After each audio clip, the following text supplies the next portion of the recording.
सारी बातें जब मोर बन जाते तो एक्सप्रेशन वो आ जाते हैं ना, वो मोर के एक्सप्रेशन आ जाते हैं। उस टाइम जिस टाइम हम ड्रेस पहनते हैं हम कहते हैं हम मोर हैं, इस टाइम हम वो नहीं हैं। फिर मास्टर गुलाम सिंह जो है ना वो पीछे चला जाए, मोर सामने आ जाता है। मैं मास्टर गुलाम सिंह मोर, और लोग मुझे मोर कहते हैं। मोर ही मेरी पहचान है।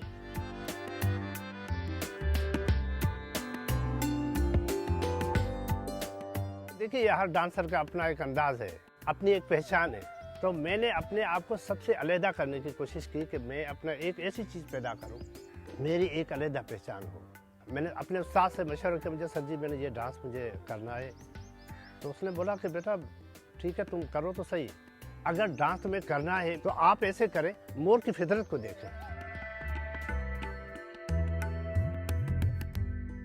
मैंने कम से कम भी मोर डांस के लिए पहले तो मैंने 3-4 साल 5 साल बोलो ऐसे डांस किया, लेकिन मैं मुतमईन नहीं हुआ। आखिरकार मोरों के मेरे घर में मैंने मोर पाले, उनकी फितरत को देखा। मोर की 3 चालें हैं। छोटा मोर है, जल्दी जल्दी भाग जाता है।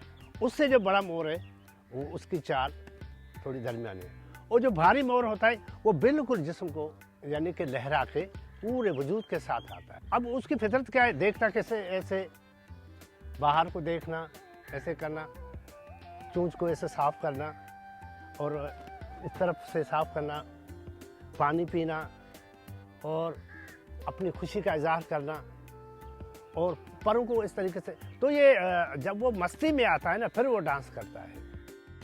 तो अक्सर आपने देखा होगा तो मोर जब चलता है ना बिल्कुल गर्दन को आज जब किसी को देख एकदम यूँ गर्दन को मोड़ लेता है, कौन आ गया। और फिर उसकी मादा जब कोई मोर नहीं आता है एकदम ऐसे करना, देखना, फिर उसके ऊपर भाग जाना। देखिए मेरे खानदान में तो कोई डांसर है नहीं और हमारा मजहबी घराना है। तो ये बचपन से जब शौक था, मैं 12-13 साल की उम्र में था, तो हम आपको पता है सिंध में जो गाने बजाने वाले आते हैं शादी ब्याहों में, जो नाचू नाचते हैं, जो उनके पाँव में घुंघरू बांधते हैं, आप यकीन मानना वो घुंघरू में देखता था मुझे अभी अजीब सी कैफियत होती थी। मेरे मामू के पास बड़े बड़े बैल होते थे, रात के टाइम वो घुंघरू उतार के रखता था। तो लकड़ियाँ करने जाता था तो आप यकीन माने में जंगल पर पहन के डांस करते। तो एक दिन किसी गांव वाले ने देख लिया, घर पे जाके बताया और फिर तो मेरी अच्छी खासी पिटाई हुई। मैंने अपने बच्चों को ये काम नहीं सिखाया क्योंकि इसमें बड़ी तकलीफ़ है, बड़ी यानी कि अज़ियतें मिलती हैं। बहुत कुर्बानी दी है, माँ की कुर्बानी दी है, वक्त की कुर्बानी दी है, सेहत की कुर्बानी दी है, और बस मैं बयान नहीं कर सकता हूँ। फिर अल्लाह ने मुझे इज़्ज़त भी तो वही दी है ना।